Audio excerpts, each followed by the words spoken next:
Yes, nakipagtunggali ang ating atleta sa halos 100 mga bansa upang makamit nga ang inaasam nilang kampyonato.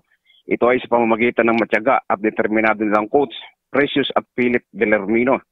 Sa 7 gold medal ay 5 nga dito ang nasungkit ng 3 kabataan na mula pa sa bayan ng Nagkarlan, 2 gold medal kay Samantha Audrey Ananias, 2 gold medal at 1 silver medal naman kay Atalia Sarmiento, at 1 gold medal naman para kay Roya Trosa.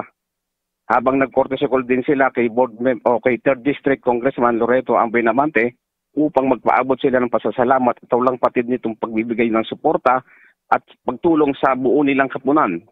Samantalang nanawagan ng ilan nating atleta na sana ay mabigyan din sila ng pagkilala at pangmatagalang tulong mula sa pamahalaan lokal at nasyonal na lumalaban para sa ating bayan makuha lamang ang gold medal. Sa panalong nakamit ng ating atletang kabataan ay patunay na buhay ang fighting spirit ng mga Pilipino na siyang magdadala sa atin ng tagumpay sa buong mundo.